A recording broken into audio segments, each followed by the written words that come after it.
ಸುಮ್ನೆ ಕೇಳಿಸ್ಕೊಂಡು ಕುತ್ಕೊಳ್ಬೇಡಣ ಅಂತ. ಮನ್ಸಾರೆ ನೆನ್ಸ್ಕೊಳ್ಬೇಕು ಅಂದ್ರೆ ವಿಜಯ ಭಾಸ್ಕರ್ ಸರ್. ಹೇಗಿತ್ತು ಅವಾಗ ಅಂತ ಸೆಲೆಬ್ರಿಟಿ ಫೀಲ? ಯಾರಿಗೂ ಗೊತ್ತೇ ಇಲ್ವಲ್ಲ. ನೀವು ಇನ್ನು ಇಂಡಸ್ಟ್ರಿ ಅಂತ ಹೇಳಿ ಬಂದಾಗ ಸಾಕಷ್ಟು ಗಾಯಕರ ಕೆಳಗಡೆ ಕೆಲಸ ಮಾಡಿದಂತ ಅನುಭವ ಇರುವುದು. SP ಸರ್, ಜಾನಕಿ ಅಮ್ಮ ಅವರು, ವಾಣಿ ಜಯರಾಮ್ ಅವರು, ಅವರೆಲ್ಲ ಒಂದು ಝಲಕ್ ತೋರಿಸ್ಬೋದ? ಮುಟ್ಟಬಾರ್ದು ಸಿನಿಮಾ ಹಾಡುಗಳು ಸಿತಾರಲ್ಲಿ ನುಡಿಸಬಾರ್ದು ಅಂತ ಹೇಳ್ಬಿಟ್ಟು ರವಿಶಂಕರ್ ಸ್ಟೈಲ್ ಆಫ್ ಸಿತಾರ್ ಅನ್ನುವಂತ ಒಂದು ಕಾನ್ಸೆಪ್ಟ್ ಹುಡ್ಕೊಂತ ಅದು ಹೇಗೆ? ಅದು ಅದೇನಾಯ್ತು, ವಿದೇಶದಲ್ಲಿ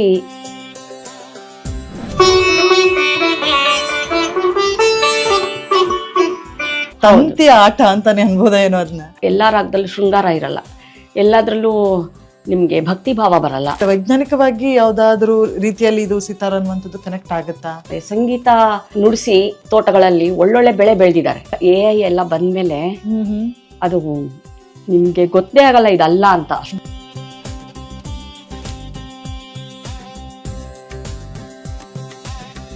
ಎಲ್ರಿಗೂ ನಮಸ್ಕಾರ. ಬುಕ್ ಬ್ರಹ್ಮ ಪ್ರೆಸೆನ್ಸ್ ಗಂಧದ ಬೀಡೋ ವಿಶೇಷ ಕಾರ್ಯಕ್ರಮಕ್ಕೆ ಮತ್ತೊಮ್ಮೆ ಸ್ವಾಗತ.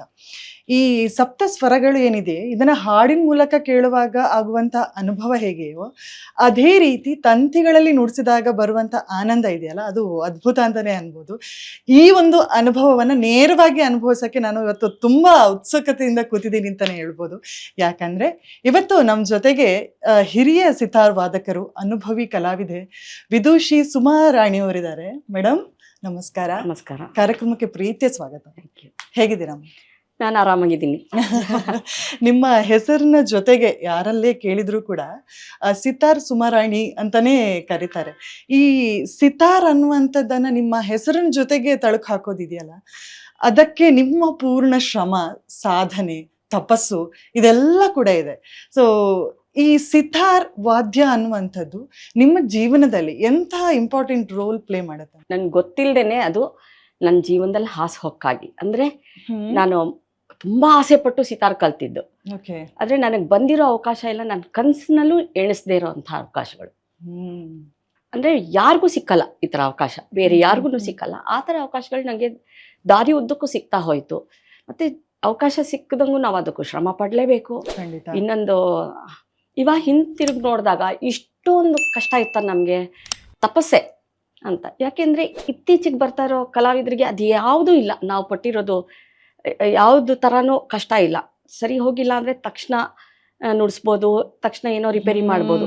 ನಾವು ಪ್ರತಿಯೊಂದನ್ನು ಕಲ್ತಿದ್ದೀವಿ. ಸಣ್ಣ ಪುಟ್ಟದ್ರಿಂದ ಒಂದೊಂದು ರೆಕಾರ್ಡಿಂಗಲ್ಲಿ ಒಬ್ಬೊಬ್ಬರು ಮ್ಯೂಸಿಕ್ ಡೈರೆಕ್ಟರ್ ಕೆಳಗೆ ಬೇಕಾದಷ್ಟು ಕಲ್ತಿದ್ದೀವಿ.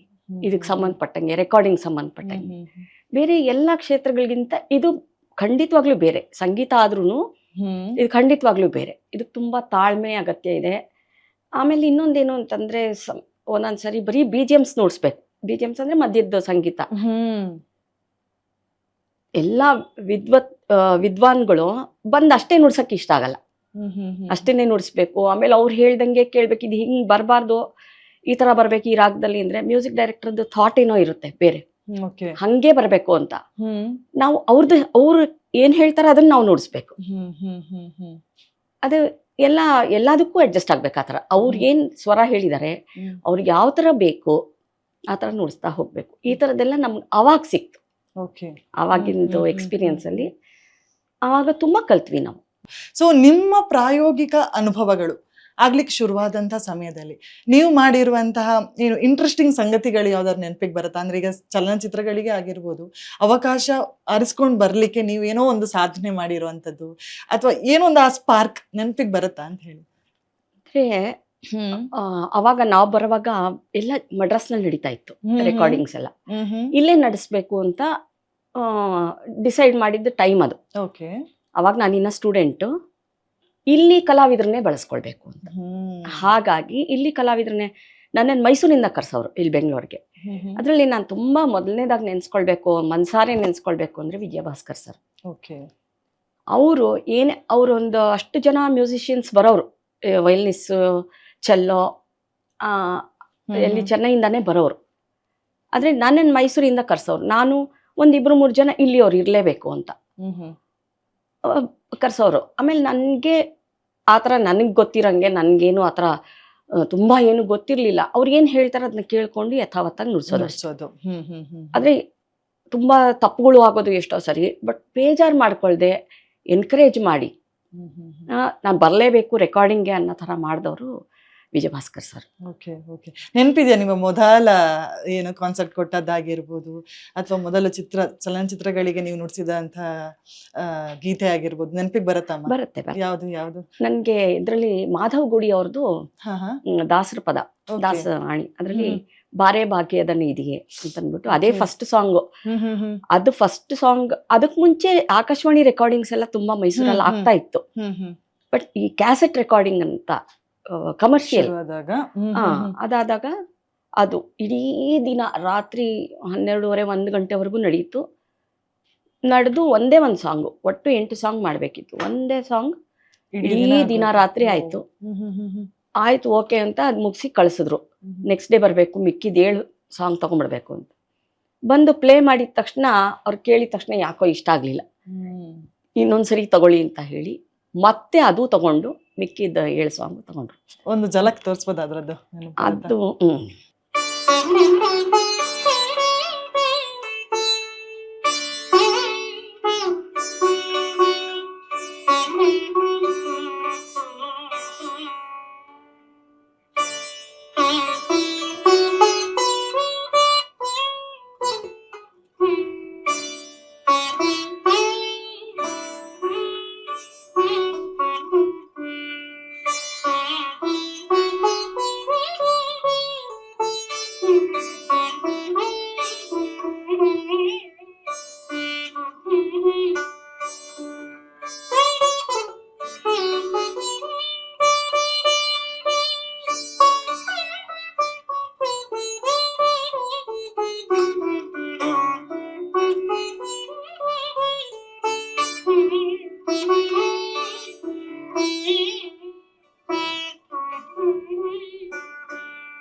ನನಗೆ ಸಿತಾರಲ್ಲಿ ಮುಖ್ಯವಾಗಿ ಆ ಇಂಟ್ರೆಸ್ಟ್ ಆಗೋ ಸಂಗತಿ ಏನಂದ್ರೆ ಆ ಲಿರಿಕ್ಸ್ ಬಾಯಲ್ಲಿ ಬರೋ ಹಾಗೆ ಅದು ನುಡಿಸುವಂಥ ಕ್ರಿಯೆ ಅದು. ಸೊ ನಂಗೆ ಇನ್ನೊಂದು ಕುತೂಹಲಕ್ಕೆ ಕೇಳಲೇಬೇಕಾಗಿರೋ ಪ್ರಶ್ನೆ ಏನಂದ್ರೆ, ಈಗ ನೀವು ಮೊದಲು ಕಚೇರಿಗಳನ್ನ ಪ್ರಾಪರ್ ಸಾಂಪ್ರದಾಯಿಕವಾಗಿಯೇ ಕೊಟ್ಕೊಂಡು ಬಂದಿದ್ದಂಥವ್ರು. ಸೊ ಈ ಸಿನಿಮಾ ಅಂತೇಳಿ ಬಂದಾಗ ಅದು ಡಿಫ್ರೆಂಟ್ ಶೇಡ್ ಆಗಿರುತ್ತೆ. ಅಲ್ಲಿಯ ಹಾಡುಗಾರಿಕೆ ಆಗಿರ್ಬೋದು, ಅಲ್ಲಿಯ ಸಂಗತಿಗಳಾಗಿರ್ಬೋದು, ಆ ಗಮಕಗಳಾಗಿರ್ಬೋದು ತುಂಬಾ ವಿಭಿನ್ನವಾಗಿರುತ್ತೆ. ಸೊ ಆ ಟ್ರಾನ್ಸಾಕ್ಷನ್ ನಿಮ್ಮ ಒಂದು ಸಾಂಪ್ರದಾಯಿಕವಾಗಿ ಕಲ್ತಂತ ಸಿತಾರ್ಗೆ ಏನು ಇಫೆಕ್ಟ್ ಆಗಿರ್ಲಿಲ್ವಾ? ಹೇಗಿತ್ತು ಅಂತ? ಇದಕ್ಕೆ ನಾನು ಮೊದಲು ನೆನ್ಸ್ಕೊಳ್ಬೇಕಾಗಿರೋದು ನಮ್ಮ ಗುರುಗಳು ಪಂಡಿತ್ ರಾಮದಾಸ್ ಅನ್ನೋರು. ಅವರು ಸಾಂಪ್ರದಾಯಿಕವಾಗಿ ಇದ್ದು ನಂಗೆ ಫಸ್ಟ್ ಸಿತಾರ್ ತಂದ್ಕೊಟ್ಟಾಗ ಅಲ್ಲಿವರೆಗೂ ನಾನು ಮ್ಯಾಂಡ್ಲಿ ನುಡಿಸ್ತಾ ಇರ್ತಿದ್ದೆ. ಸಿನಿಮಾ ಹಾಡುಗಳು ಮುಟ್ಟಬಾರ್ದು, ಸಿನಿಮಾ ಹಾಡುಗಳು ಸಿತಾರಲ್ಲಿ ನುಡಿಸ್ಬಾರ್ದು ಅಂತ ಹೇಳ್ಬಿಟ್ರು ಫಸ್ಟೇ. ಆಮೇಲೆ ಅವ್ರು ಏನ್ ಹೇಳ್ಕೊಡ್ತಾರೆ ಅದನ್ನ ಚಾಚು ತಪ್ಪದೆ ಪ್ರಾಕ್ಟೀಸ್ ಮಾಡಿರ್ಬೇಕು. ಹಾಗೆ ಮಾಡಿ ತುಂಬಾ ಶಿಸ್ತಲ್ಲಿ ಕಲಿಸಿದವ್ರು. ಆಮೇಲೆ ಆಕಾಶವಾಣಿಲೆಲ್ಲ ಅವಕಾಶ ಬಂದಾಗ ಹೋಗು ಅಂತ ಹೇಳಿದ್ರು. ಆಮೇಲೆ ರೆಕಾರ್ಡಿಂಗ್ಗೆ ಬೆಂಗಳೂರಿಗೆ ಹೋಗ್ಬೇಕು ಅಂತಂದಾಗ ಅವಾಗ್ಲೂ ಅಷ್ಟೇ ಅವ್ರು ತುಂಬಾ ಎನ್ಕರೇಜ್ ಮಾಡಿದ್ರು. ಅಲ್ಲಿ ಏನು ಹೇಳ್ತಾರೆ ಮ್ಯೂಸಿಕ್ ಡೈರೆಕ್ಟ್ರು ಅದನ್ನ ನುಡಿಸು, ಏನು ತೊಂದರೆ ಇಲ್ಲ ಅಂತ. ಸಿನಿಮಾಗೆಲ್ಲ ನುಡ್ಸಕ್ಕೆ ಅವರು ಪ್ರೋತ್ಸಾಹ ಕೊಟ್ಟಿದ್ದೇನೆ ಮೊದಲನೇ ಗೆಲುವು. ಆಮೇಲೆ ಹೆಂಗ್ ಕನ್ವಿನ್ಸ್ ಮಾಡಿದ್ರಿ ಅಂತ ಹೇಳಿ? ನಾನೇನು ಮಾಡ್ಲಿಲ್ಲ, ನಾನು ಒಂದು ಚೂರು ಮಾತಾಡ್ಲಿಲ್ಲ. ಅವ್ರು ಹೇಳಿದ್ ಕೇಳ್ತಾ ಇದ್ದೆ ಅಷ್ಟೇ ನಾನು. ಅದು ಆಕಾಶವಾಣಿಲಿ ಇವರು ಉಪಾಧ್ಯಾಯರಿದ್ರು, ಉಪಾಧ್ಯಾಯರು ಫ್ಲೂಟಿಸ್ಟ್ ಮತ್ತೆ ಮ್ಯೂಸಿಕ್ ಡೈರೆಕ್ಟರ್. ಅವ್ರ ಕಡೆಯಿಂದ ಬಂದಿದ್ದು. ಕಳಿಸ್ತೀರಾ ಸರ್ ಅಂತ ಅವ್ರು ನನ್ನ ಕೇಳಲಿಲ್ಲ, ನಮ್ಮ ಅಮ್ಮನ್ನು ಕೇಳಲಿಲ್ಲ, ನಮ್ಮ ಮೇಷ್ಟ್ರನ್ನ ಕೇಳಿದ್ರು. ಡೈರೆಕ್ಟ್ ಆಗಿ ಎಲ್ಲ ಪಾಸ್ ಆಯ್ತು. ಮೇಷ್ಟ್ರನ್ನ ಕೇಳಿದ್ರು, ಕಳಿಸ್ತೀರಾ ಸರ್ ನಿಮ್ ಸ್ಟೂಡೆಂಟ್? ಆಯ್ತು ಕರ್ಕೊಂಡು ಹೋಗಿ ಅಂತ ಹೇಳಿದ್ರು. ಅದಕ್ಕೆ ಈ ರೆಕಾರ್ಡಿಂಗು ಎಲ್ಲ ಮಾಧವ್ ಗುಡಿ ಅವ್ರದ್ದು ಅದೆಲ್ಲ ಮುಗೀತು. ಒಂದು ಸರಿ ಯಾವಾಗ ಇಂಟ್ರೊಡ್ಯೂಸ್ ಆದೆ, ಅದಾದ ತಕ್ಷಣ ಎಲ್ಲರೂ ನಂಬರ್ಗಳು, ಅವಾಗ ಫೋನ್ ನಂಬರ್ ಇಲ್ಲ, ಅಡ್ರೆಸ್. ಆಮೇಲೆ ಯಾರ್ದೋ ಅಕ್ಕಪಕ್ಕದ ಮನೆಗೆ ಒಂದು ಯಾರ್ದೋ ಫೋನ್ ಇತ್ತು ಅಂದ್ರೆ ಅವ್ರ ನಂಬರ್ ಕೊಡ್ಬೇಕು, ಅವ್ರು ಬಂದು ನಮ್ಮನ್ನ ಕರಿಬೇಕು. ಕಾಂಟ್ಯಾಕ್ಟ್ ಮಾಡೋದೇ ಕಷ್ಟ ಆಯ್ತು. ಅವಾಗ ಕಾಂಟ್ಯಾಕ್ಟ್ ಮಾಡೋ ರೀತಿನೂ ಅಷ್ಟೇ, ಲೆಟರ್ ಬರೆಯೋರು. ಅಂದ್ರೆ 1 ತಿಂಗಳು ಮುಂಚೆ ಲೆಟರ್ ಬರೆಯೋರು. ಯಾಕಂದ್ರೆ ವಾಪಸ್ ನಾನು ಬರ್ತೀನಾ ಇಲ್ವಾ ಅಂತ ಹೇಳ್ಬೇಕಲ್ಲ, ರಿಪ್ಲೈ ಲೆಟರ್ ಹೋಗ್ಬೇಕು. ಆತರ ನಡೀತಾ ಇತ್ತು. ಎಷ್ಟು ಚೆನ್ನಾಗಿತ್ತಲ್ಲ ಅಂತಂದ್ರೆ, ಯಾಕಂದ್ರೆ ಸ್ಕ್ರಾಚ್ ಇಂದ ನೀವೆಲ್ಲ ಇದ್ದವ್ರು ಅಂತಾನೆ ಅನ್ಬೋದು. ಅಂದ್ರೆ ಈಗದ ಹೊಸ ಮಾಧ್ಯಮದ ಎಫೆಕ್ಟ್ ನಿಮ್ಗೆ ಯಾವ ಕಾರಣಕ್ಕೂ ಆಗ್ಲಿಕ್ಕಿಲ್ಲ, ಎಲ್ಲಾ ತರದಲ್ಲೂ ಪಳಗಿರೋ ಎಲ್ಲ ಸ್ಕ್ರಾಚ್ ಇಂದಾನೆ ಕಲ್ತಿದ್ದು. ಕರೆಕ್ಟ್. ಸೊ ಹೇಗಿತ್ತು ಅಂತಂದ್ರೆ ಅಂದ್ರೆ ನಿಮ್ ಗುರುಗಳಿಗೆ ನೀವು ನುಡಿಸುವಂತಹ ಯಾವ ಸಂಗತಿ ತುಂಬಾ ಇಷ್ಟ ಆಗ್ತಿತ್ತು, ಯಾವ ರಾಗ, ಆತರ ಏನಾದ್ರು ಸ್ಪೆಸಿಫೈ ಇತ್ತಾ ನಮ್ಮ ನೆನಪಿತ್ತು? ಗುರುಗಳಿಗೆ ಅವರು ಅವರು ಸಮಾಧಾನ ತೋರಿಸ್ತಾ ಇರ್ಲಿಲ್ಲ, ಎದುರುಗಡೆ ತೋರಿಸ್ತಾ ಇರ್ಲಿಲ್ಲ. ಆಮೇಲೆ ನಂಗೆ ವಿದ್ವತ್ತಲ್ಲಿ ಫಸ್ಟ್ ರ್ಯಾಂಕ್ ಬಂದ್ಬಿಡ್ತು. ಓಕೆ. ಆವಾಗನೇ ಅವರು ಅಪ್ರಿಶಿಯೇಟ್ ಮಾಡಿದ್ದು, ಅವಾಗಲೇ ಅಪ್ರಿಶಿಯೇಟ್ ಮಾಡಿದ್ದು ಬಾಯ್ ಬಿಟ್ಟು. ಆಮೇಲೆ ಕೆಲವು ಅರಮನೆಯಲ್ಲಿ ಒಂದು ಪ್ರೋಗ್ರಾಮು ಅದು ಇದು ಸೋಲೋ ಎಲ್ಲ ಬಂದಾಗ ತುಂಬಾ ಎನ್ಕರೇಜ್ ಮಾಡಿದ್ರು. ಅಲ್ಲೂ ಎಲ್ಲರ ಹತ್ರ ಹೇಳುವಾಗ ವಿದ್ವತ್ತಲ್ಲಿ ಫಸ್ಟ್ ರ್ಯಾಂಕ್ ಬಂದಿದ್ದಾಳೆ ಅಂತ ಹೇಳಿ ಸಂತೋಷ ಪಡೋರು. ಓಕೆ. ಒಂಥರ ಎದುರುಗಡೆ ಹೇಳ್ಕೊತಾ ಇರ್ಲಿಲ್ಲ ಜಾಸ್ತಿ, ಆದ್ರೂ ಆ ಥರ ಸಂತೋಷ ಪಡೋರು. ಆಮೇಲೆ ಅವ್ರದ್ದು ವಾರ್ಷಿಕೋತ್ಸವ ನಡೆಯುವಾಗ ಅದಕ್ಕೊಂದು ಇನ್ವಿಟೇಷನ್ ಪ್ರಿಂಟ್ ಮಾಡಿಸೋರು. ಅದರಲ್ಲಿ ನಮ್ಮ ಸ್ಟೂಡೆಂಟ್ಸ್ ಅಲ್ಲಿ ಯಾರ್ಯಾರು ನುಡಿಸ್ತಾರೆ ಅದೆಲ್ಲ ಹಾಕಿರೋರು. ಸ್ಟೂಡೆಂಟ್ ನನ್ನ ಹೆಸರು ಬಂದ ತಕ್ಷಣ ಈ ಥರ ಸಿನಿಮಾಗೆಲ್ಲ ನುಡಿಸ್ತಾ ಇದ್ದಾಳೆ ಅಂತ ಅಂದ್ಬಿಟ್ಟು ಅದನ್ನ ಹಾಕಿರೋರು. ಕನ್ನಡ ಚಿತ್ರರಂಗದಲ್ಲಿ ಇವಳು ನುಡಿಸ್ತಾ ಇದ್ದಾಳೆ ಇವಾಗ ಅನ್ನೋದು ಎಲ್ಲ. ಅವಾಗ ನನಗೆ ನಿಜವಾಗ್ಲೂ ನಾ ಪ್ರೌಡ್ ಫೀಲ್ ಮಾಡೋ ಅಂತ ಕೆಲಸನೇ ಇದು ಅನ್ನೋ ತರ ಡೆಸಿಗ್ನೇಷನ್ ಅಲ್ಲಿ ಹಾಕಿದಾಗ ಹಾಕೋರು. ಯಾರ್ಯಾರು ನುಡಿಸ್ತಾ ಇದ್ದಾರೆ ಅಂತ ಅಂದಾಗ ನಂದು ಹಾಕೋರು. ಅಂದ್ರೆ ಯಾವ ಮೆಮೊರಿ ನಿಮಗೆ ತುಂಬಾ ಕಾಡುತ್ತೆ? ಯಾಕಂದ್ರೆ ಆ ಗುರುಗಳು ಬೈಯೋವಾಗ್ಲಿ ಇರ್ಲಿ ಅಥವಾ ಒಂದಿನ ಮಾತು ಬಿಟ್ಟಾಗ್ಲಿ ನಮಗೆ ಅದೊಂದು ಫೀಲ್ ಇರುತ್ತೆ, ನಮ್ ಗುರುಗಳನ್ನ ಮೆಚ್ಚಿಸ್ಬೇಕು, ಏನಾದ್ರೂ ಮಾಡಿ ಆ ಒಂದು ಥಾಟ್ ಪ್ರೊಸೆಸ್ ಅಲ್ಲೇ ನಮ್ಮ ಕಲಿಕೆ ಇರುತ್ತೆ ಆರಂಭದ ದಿನಗಳಲ್ಲಿ. ಸೊ ಆ ತರದ ಏನಾದ್ರು ಸ್ವೀಟ್ ಮೆಮೊರಿಗಳು ಇದೆಯಾ ನಿಮ್ ಗುರುಗಳ ಜೊತೆಗೆ? ಅವ್ರು ಪಂಚಸಿತಾರ್ ಅಂತ ಮೊದಲನೇ ಗುರುಗಳು. ನಾನು ಇವಾಗ ಪಂಡಿತ್ ಗೋಪಿನಾಥ್ ಅವ್ರ ಹತ್ರ ಕಲಿತಾ ಇದ್ದೀನಿ. ಅವ್ರಿಗೆ ಆ ಗುರುಗಳಿಗೆ ಪಂಚಸಿತಾರ್ ಮಾಡುವಾಗ 5 ಜನ ಸಿತಾರ್ ಆರ್ಟಿಸ್ಟ್ನ ಕೂರಿಸಿ ಅವ್ರಿಗೆಲ್ಲ ಹೇಳ್ಕೊಡುವಾಗ ಅವಾಗ ಅದೊಂಥರ ಎಲ್ಲ ಗೆಟ್ ಟುಗೆದರ್ ತುಂಬಾ ಚೆನ್ನಾಗಿರೋದು. ಅದು ಅಷ್ಟೇ, ಏನೋ ಒಂದು ಎಕ್ಸ್ಟ್ರಾ ನುಡ್ಸಿದ್ರೆ ಕೆಲವು ಸರಿ ಬೈಯೋರು, ಅದನ್ನ ಹೇಳದ್ನಾ ಇಲ್ಲ ಅಲ್ಲ ಅದು ಹಾಕಿ ನುಡ್ಸ್ಬಾರ್ದು ಅಂತ ಹೇಳಿ. ಆಮೇಲೆ ಒಂದೊಂದ್ಸರಿ ತುಂಬಾ ಅಪ್ರಿಶಿಯೇಟ್ ಮಾಡೋರು. ಅದು ಚೆನ್ನಾಗಿದೆ, ಅದು ಇಟ್ಕೊ, ಎಲ್ಲರೂ ನೋಡಿಕೊಳ್ಳಿ, ಆ ಥರ ನುಡಿಸಿ ಅಂತ ಹೇಳಿ. ಹಾಗೆ ಆ ಥರ ಇದು ಮಾಡೋರು. ನಮ್ಮ ಗುರುಗಳು ಇವಾಗ ಪಂಡಿತ್ ಗೋಪಿನಾಥ್ ಅವ್ರ ಹತ್ರ ಕಲಿತಾ ಇದ್ದೀನಲ್ಲ, ಅವರು ಅಷ್ಟೇನೆ ತುಂಬಾನೇ ಚೆನ್ನಾಗಿ ಹೇಳ್ಕೊಡ್ತಾರೆ, ತುಂಬಾನೇ ತಿದ್ದಿದ್ದಾರೆ. ಅಂದ್ರೆ ಇನ್ನೊಂದು ಮ್ಯಾಮ್, ಈಗ ಏನಂದ್ರೆ ಕಚೇರಿಗೆ ನೀವು ಕೂತಂತ ಸಮಯದಲ್ಲಿ ಒಬ್ಬ ಕಲಾವಿದನ ರೆಸ್ಪಾನ್ಸಿಬಿಲಿಟಿ ಏನಿರುತ್ತೆ ಅಂತ ಹೇಳಿದ್ರೆ, ಬಂದಂತ ಅಷ್ಟೂ ಜನರಿಗೆ ಎಲ್ಲೂ ನಿರಾಶೆ ಆಗದಂತೆ ಅವರಿಗೆ ಒಟ್ಟು ಸ್ಯಾಟಿಸ್ಫ್ಯಾಕ್ಷನ್ ಕೊಡುವ ಒಂದು ಕೆಲಸವನ್ನ ಕಲಾವಿದ ಮಾಡ್ತಾನೆ. ಸೊ ಆಗ ಆ ಕಲಾವಿದನ ಮನಸ್ಥಿತಿ ಯಾವ ರೀತಿಯಾಗಿರುತ್ತೆ ಅಂದ್ರೆ ಲೈಕ್ ಈಗ ನೀವು ಶುರು ಮಾಡುವ ಮುಂಚೆ ಒಂದು ಪ್ರಾರ್ಥನೆ ಮಾಡ್ಕೊಂತೀರಾ, ಸಾಮಾನ್ಯವಾಗಿ ದೇವರನ್ನ ಪ್ರಾರ್ಥನೆ ಮಾಡ್ತೀರಾ ಅಥವಾ ನಿಮ್ಮ ಗುರುಗಳನ್ನ ಮಾಡ್ತೀರಾ, ಯಾವ ರೀತಿ ಆಗಿರುತ್ತೆ ಆ ಪ್ರೊಸೆಸ್ ಅಂತ? ನಂದು ಎಲ್ಲ ನಮ್ಮ ಗುರುಗಳಿಗೆ ಸಮರ್ಪಣೆ. ಅವರೇ ದೇವ್ರು, ನಮ್ಗೆ ಕಲ್ಸಿರೋದು ಅವರು. ದೇವ್ರು ನಮಗ್ ಕಾಣಿಸಲ್ಲ, ಹಾಗಾಗಿ ನಮಗ್ ಕಲ್ಸಿರೋರು ಅವ್ರೇನೆ. ಅವ್ರನ್ನ ನೆನ್ಪು ಮಾಡ್ಕೊಂಡು ನಾನು ನುಡಿಸ್ತೀನಿ. ಏನ್ ತಪ್ಪು ಒಪ್ಪು ಇದ್ರೆ ಇದ್ ಮಾಡ್ಕೊಳ್ಳಿ, ಹೊಟ್ಟೆಗೆ ಹಾಕೊಳ್ಳಿ ಅಂತ ಹಾಗನ್ಬಿಟ್ಟು. ಆಮೇಲೆ ಜನರನ್ನ ಮೆಚ್ಸಕ್ಕೆ ಅಂತ ನುಡ್ಸಕ್ ಹೋಗ್ಬಿಟ್ರೆ ಎಲ್ರೂ ಮೆಚ್ಸಕ್ಕಾಗಲ್ಲ. ಏನಾಗ್ಬೇಕು, ಅದ್ ಏನ್ ಹೇಳ್ಕೊಟ್ಟಿದ್ದಾರೆ ಆ ಅಚ್ಚುಕಟ್ಟಲ್ಲಿ ಎಷ್ಟು ಚೆನ್ನಾಗಿ ನಾವು ನುಡಿಸ್ಬೋದು, ಆ ರಾಗದ ಚೌಕಟ್ಟಲ್ಲಿ ಏನೇನ್ ಮಾಡ್ಬೋದು. ಫಸ್ಟ್ ನಮ್ಗೆ ಅದು ಸಮಾಧಾನ, ಹೌದು ನಮ್ ಗುರುಗಳು ಹೇಳ್ಕೊಟ್ಟಿದ್ದು ಇದನ್ನ ನಾನು ನುಡ್ಸಿದೀನಿ ಅಂತ. ಅದ್ ಯಾವತ್ತೂ ಬರಲ್ಲ, ಅದ್ ಯಾವತ್ತೂ ನಮಗ್ ಸಮಾಧಾನ ಆಗಲ್ಲ. ಅಯ್ಯೋ ಹಿಂಗ್ ನುಡ್ಸ್ಬೇಕಿತ್ತು, ಹಂಗ್ ನುಡ್ಸ್ಬೇಕು. ನಾವು ಮುಳುಗೋಗ್ಬಿಡ್ಬೇಕು ನನ್ನ ಪ್ರಕಾರ. ನಾವ್ ಯಾವಾಗ ಇನ್ವಾಲ್ವ್ ಆಗ್ತೀವಿ ಅವಾಗ ಅವ್ರನ್ನ ಕರ್ಕೊಂಬರಕ್ಕಾಗತ್ತೆ, ಮುಳುಗ್ಸಕ್ಕಾಗತ್ತೆ. ತುಂಬಾ ಚೆನ್ನಾಗಿ ಹೇಳಿದ್ರೆ, ಯಾಕಂದ್ರೆ ನಮ್ಮನ್ನ ನಾವ್ ಇನ್ವಾಲ್ವ್ ಮಾಡಿದ್ರೆ ಆಟೋಮೆಟಿಕ್ಲಿ ಪೀಪಲ್ ವಿಲ್ ಕನೆಕ್ಟ್ ಅಂತ ಆ ತರ ಅನ್ಸುತ್ತೆ ಅಲ್ವಾ? ಯಾವ್ದಾದ್ರು ಅಮ್ಮ ಸಾಮಾನ್ಯವಾಗಿ ನಿಮ್ಮಲ್ಲಿ ಜನರು ಕೇಳುವಂತ ಮತ್ತೆ ನುಡ್ಸಿ ಅಂತ ಹೇಳುವಂತ ಯಾವ್ದಾದ್ರು ಹಾಡಿದ್ರೆ ಹಾಡ್ ತೋರಿಸ್ಬೋದಾ, ಮಾಡಿ ತೋರಿಸ್ಬೋದಾ? ಇತ್ತೀಚೆಗಷ್ಟೇ ಎಸ್ ಜಾನಕಿ ಅವರು ತೀರ್ಕೊಂಡ್ರು, ಅವ್ರದ್ದು ಒಂದು ಹಾಡು ನುಡಿಸ್ತೀನಿ.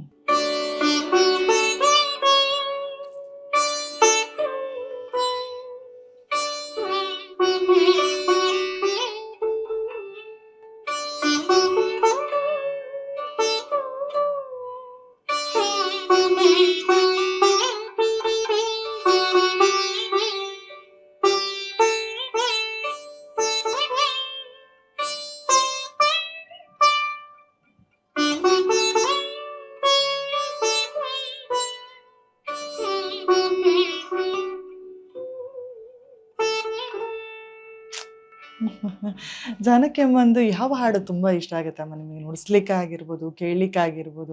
ತುಂಬಾ ಹಾಡುಗಳಿದೆ ಆ ತರ. ಅದರಲ್ಲಿ ಇದು ಸುಖದ ಸ್ವಪ್ನಗಾನ ಅದು, ಆಮೇಲೆ ಮಯೂರ ಚಿತ್ರದ್ದು ಹಗಲೋ ಇರುಳು, ಅದೆಲ್ಲ ತುಂಬಾ ಇಷ್ಟ ಆಗುತ್ತೆ. ಅದೊಂದು ಮಾಡ್ಬೋದಾ ಹಗಲು ಇರೋದು?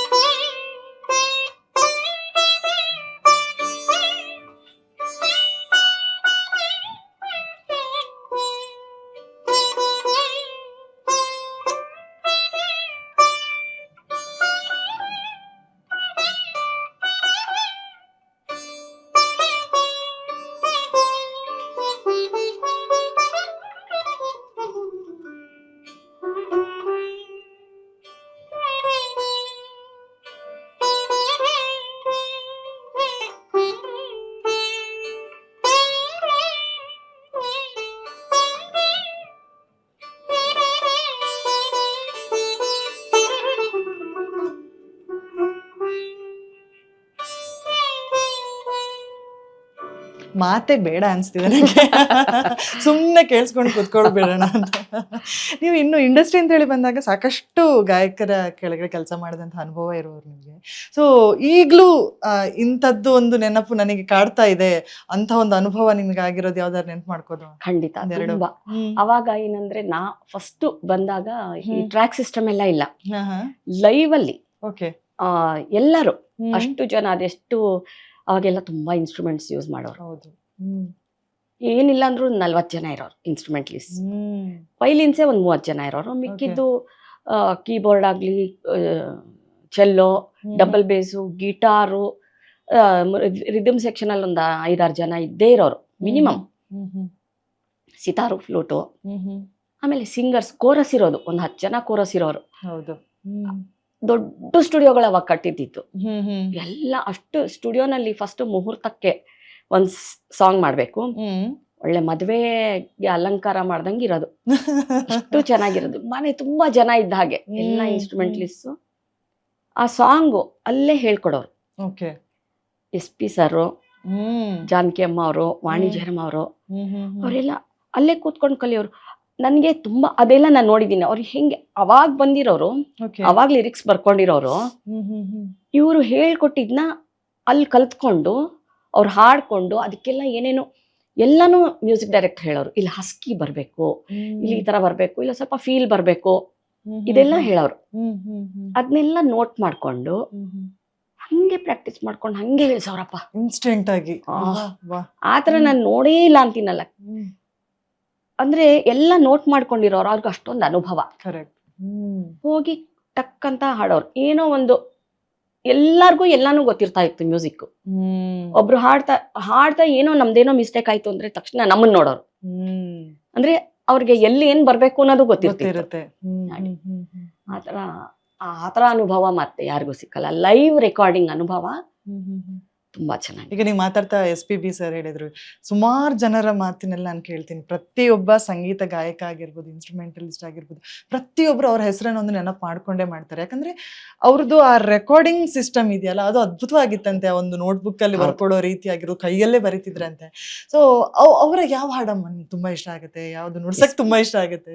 SP ಸರ್ದು ತುಂಬಾ ಹಾಡಿದೆ. ಆಸೆಯ ಭಾವ.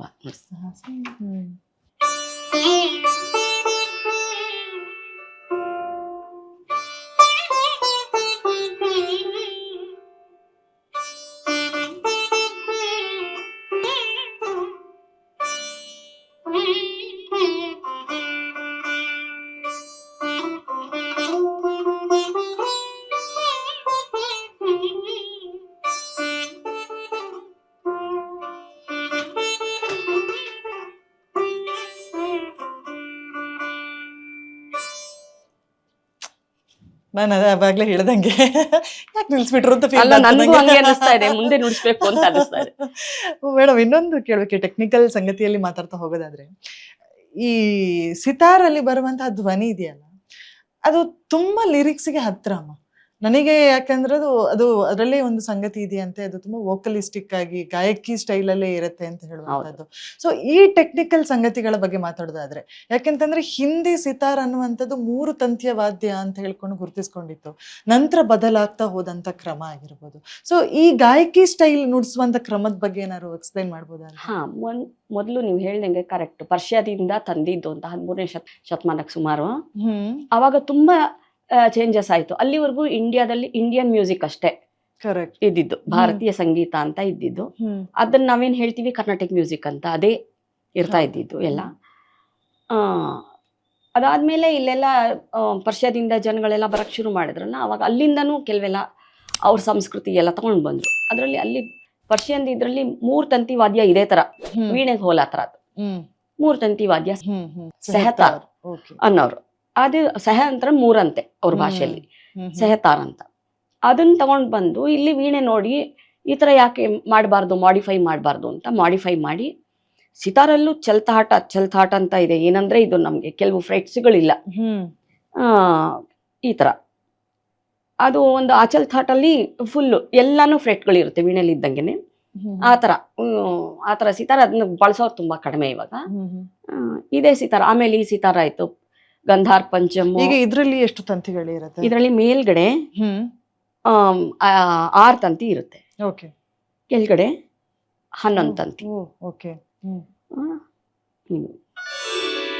ಅದ್ 11 ತಂತಿ ತರಫ್ ಅಂತಾರೆ ಅದನ್ನ. ಮುಂಚೆ 7 ತಂತಿ ಇರೋದು, ಅದ್ರಲ್ಲಿ ಜೋಡ್ತಾರ್ ಅಂತಂದ್ಬಿಟ್ಟು ಇರೋದು. ಈ ರವಿಶಂಕರ್ ಸ್ಟೈಲ್ ಸಿತಾರ್ಲೆಲ್ಲ ಅದಿರೋದು. ಆಮೇಲೆ ರವಿಶಂಕರ್ ಸ್ಟೈಲ್ ಆಫ್ ಮ್ಯೂಸಿಕ್ ಅನ್ನುವಂಥದ್ದು ಬೇರೆ ಒಂದು ತರದ ಆಯಾಮ ಸೃಷ್ಟಿಯಾಗಿರೋದು.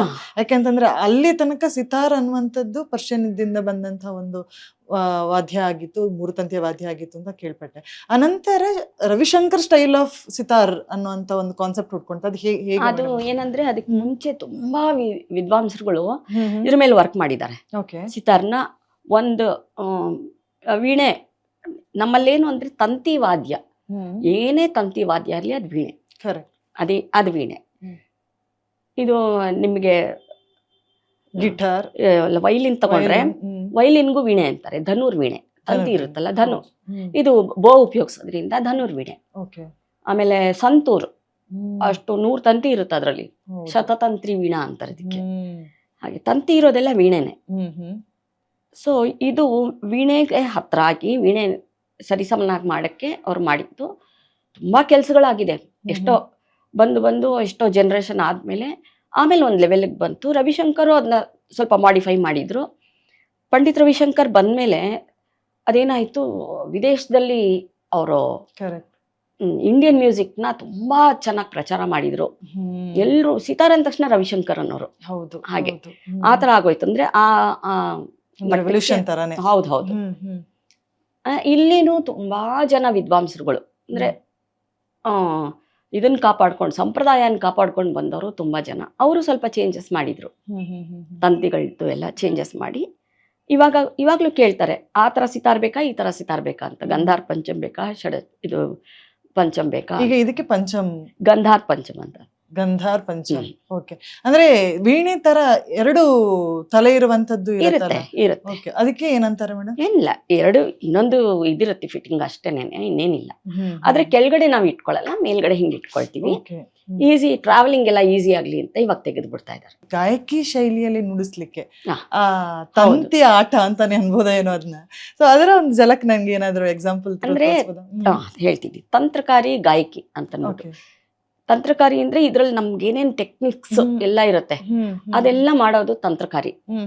ಗಾಯಕಿ ಹಂಗಂದ್ರೆ ನೀವು ಹಾಡೋ ತರ ನುಡಿಸ್ಬೇಕು, ಎಷ್ಟು ಸಾಧ್ಯ ಆಗುತ್ತೋ ಅಷ್ಟು ಹಾಡಿಗೆ ಹತ್ರ ಇರ್ಬೇಕು. ಆ ಕಂಟಿನ್ಯೂಟಿ ಎಲ್ಲ ಬರುತ್ತಲ್ಲ, ಗಂಟ್ಲಲ್ಲಿ ಏನೇನ್ ನುಡಿಯುತ್ತೆ ಅದೆಲ್ಲ ಇನ್ಸ್ಟ್ರೂಮೆಂಟ್ಸ್ ಅಲ್ಲೂ ನುಡ್ಸಕ್ ಸಾಧ್ಯ ಇಲ್ಲ. ಆದ್ರೆ ಕೆಲವು ಸಾರಂಗಿ, ವೈಲಿನ್ ಅನ್ನೋದ್ರಲ್ಲಿ ಯಥಾವತ್ತಾಗಿ ನುಡಿಸ್ಬಿಡ್ಬೋದು, ಅದು ಕಂಟಿನ್ಯೂಟಿ ಸಿಗುತ್ತೆ. ಈ ತರ ತಂತಿ ವಾದ್ಯಗಳಲ್ಲಿ ಸ್ವಲ್ಪ ಕಷ್ಟ, ಬಟ್ ಇದ್ರಲ್ಲಿ ನೀವು ಗಾಯಕಿ ಮಾಡ್ಬೇಕು ಅಂತ ಹೇಳ್ತಾರೆ. ಆವಾಗ ಹಾಗೆ ಕೇಳುತ್ತೆ, ಹಾಡ್ದಂಗೆ ಕೇಳುತ್ತೆ ಅಂತ. ಇವಾಗ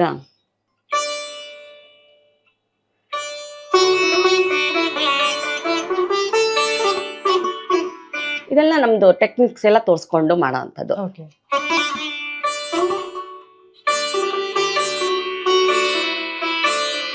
ಈ ಥರದ್ದೆಲ್ಲ. ನಿಮಗೆ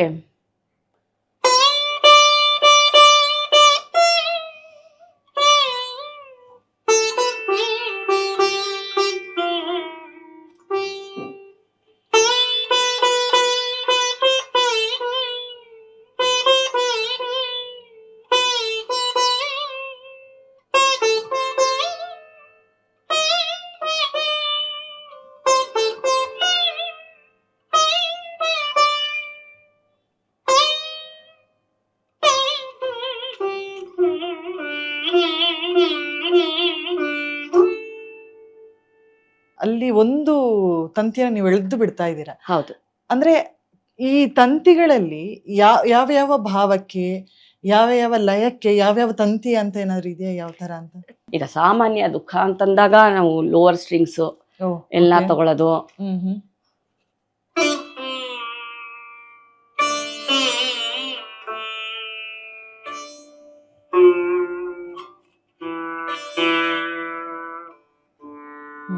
ಆ ಥರ ಏನಾರು ನೀವು ಖುಷಿ ಇತ್ತವ್ರೆ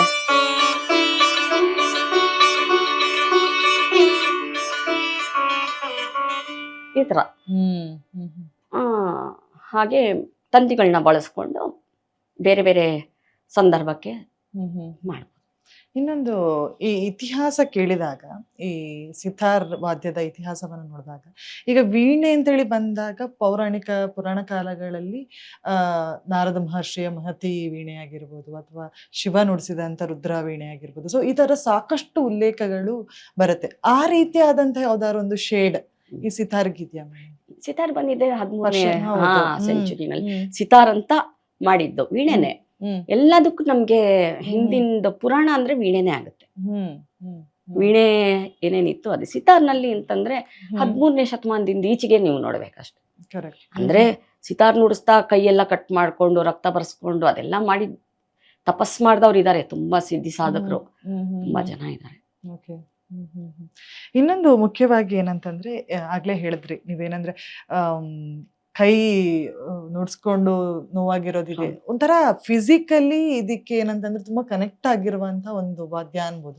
ಯಾಕಂದ್ರೆ ಕೂತ್ಕೊಳ್ಳುವ ಪೊಸಿಷನ್ ಇಂದ ಹಿಡಿದು ನುಡಿಸುವಂತ ರೀತಿ ಆಗಿರೋ ತುಂಬಾ ವಿಭಿನ್ನ. ಈಗ ವೀಣೆಗೆ ಕಂಪೇರ್ ಮಾಡಿದ್ರೆ ತುಂಬಾ ಡಿಫ್ರೆಂಟ್ ಆಗಿ ಕೂತ್ಕೊಳ್ಳುವಂತ ಒಂದು ಇದಿದೆ. ಈಗ ವೈಜ್ಞಾನಿಕವಾಗಿ ನಾವು ಈ ಸಿತಾರ್ ಬಗ್ಗೆ ಮಾತನಾಡೋದಾದ್ರೆ ಹೇಗ್ ಕನೆಕ್ಟ್ ಆಗಿದೆ ವೈಜ್ಞಾನಿಕವಾಗಿ? ಯಾವ್ದಾದ್ರು ರೀತಿಯಲ್ಲಿ ಇದು ಸಿತಾರ್ ಅನ್ನುವಂಥದ್ದು ಕನೆಕ್ಟ್ ಆಗುತ್ತಾ ಒಬ್ಬ ವ್ಯಕ್ತಿಗೆ ಅನ್ನುವಂಥದ್ದು? ನಾವು ಆಸನ ಅಂತಂದ್ರೆ ಅದು ಈ ತರ ಸಿತಾರ್ನ ಕಾಲ್ ಮೇಲೆ ಹಿಂಗ್ ಇಟ್ಕೊಳ್ತಾರೆ. ಓಕೆ. ಗೋಮುಖಾಸನಕ್ಕೆ ಮಾಡತ್ರ ಈ ತರ ಕಾಲು ಇಟ್ಕೊಂಡು ಮಾಡ್ತಾರೆ. ಅಂದ್ರೆ ನಾವು ಒಂದೇ ಸೈಡ್ ಮಾಡ್ತೀವಿ. ಓಕೆ. ಯೋಗಾಸನ ಮಾಡ್ಬೇಕಾದ್ರೆ ಎರಡು ಕಡೆನೂ ನಾವು ಮಾಡ್ಬೇಕು. ಸಿತಾರ್ಗಾದ್ರೆ ಅದಕ್ಕೆ ಏನಾದ್ರೂ ಹಿನ್ನೆಲೆ ಇದೆಯಾ ಈ ರೀತಿ? ಆತರ ಅದಕ್ಕೆ ಅನುಕೂಲ ಆಗತ್ತರ. ಸಿತಾರ್ ಏನಂದ್ರೆ ಸೋರೆಕಾಯಿ ಬುರುಡೆಯಲ್ಲಿ ಮಾಡಿರ್ತಾರೆ. ಅದಕ್ಕೆ ಒಂದು ಹಿಂಗ್ ಇಟ್ಕೋಬೇಕು ಅಂತಂದ್ರೆ ಏನಾರು ಸಪೋರ್ಟ್ ಬೇಕಲ್ವಾ, ಅದಕ್ಕೆ ಕಾಲ್ ಮೇಲೆ ಇಟ್ಕೊಂಡು ಆತರ ಸಪೋರ್ಟ್, ಇದೊಂದು ಸಪೋರ್ಟ್, ಕಾಲೊಂದು ಸಪೋರ್ಟ್ ಆತರ. ಹಿನ್ನೆಲೆ ಆತರ ಏನಿಲ್ಲ. ನಿಮ್ಗೆ ಯಾವುದೇ ಸಂಗೀತ ನೀವು ಕೇಳ್ತಾ ಇದ್ದಷ್ಟು ಅದರಿಂದ ಏನೋ ಇವಾಗೆಲ್ಲ ಡೋಪಮಿನ್ ಅನ್ನೋದೆಲ್ಲ ವೃದ್ಧಿ ಆಗುತ್ತೆ, ಸಂತೋಷವಾಗಿದ್ರೆ ಅಂತ ಎಲ್ಲ ಹೇಳ್ತಾರೆ. ಅಂದರೆ ಯಾವುದೇ ಇರಲಿ ಸಂತೋಷ ಆಗಬೇಕು ಅಂದರೆ ಒಂದು ಸಂಗೀತ ಕೇಳಿದ್ರೆ ಸಂತೋಷ ಆಗುತ್ತೆ. ಸಿತಾರ್ ಅಂತ ತಗೊಂಡಾಗ ಸಿತಾರ್ ತುಂಬಾ ಜನಕ್ಕೆ ಇಷ್ಟ ಆಗುತ್ತೆ. ನಾನು ಇವತ್ತವರೆಗೂ ನಾನು ಕೇಳಿ ಸಿತಾರ್ ಹಿಂಗೆ ಅಂದ ತಕ್ಷಣ ಆಹಾ ಅಂತಾರೆ ಅಷ್ಟೇ. ಸಿತಾರು ಆ ಥರ ತಂತಿ ಆ ಝೇಂಕಾರ ಕೇಳಿದ ತಕ್ಷಣ ಸಂತೋಷ ಪಡ್ತಾರೆ, ಒಂಥರ ಸಂತೋಷ ಆಗುತ್ತೆ, ಮೈಮನ ಎಲ್ಲ ಅರಳುತ್ತೆ.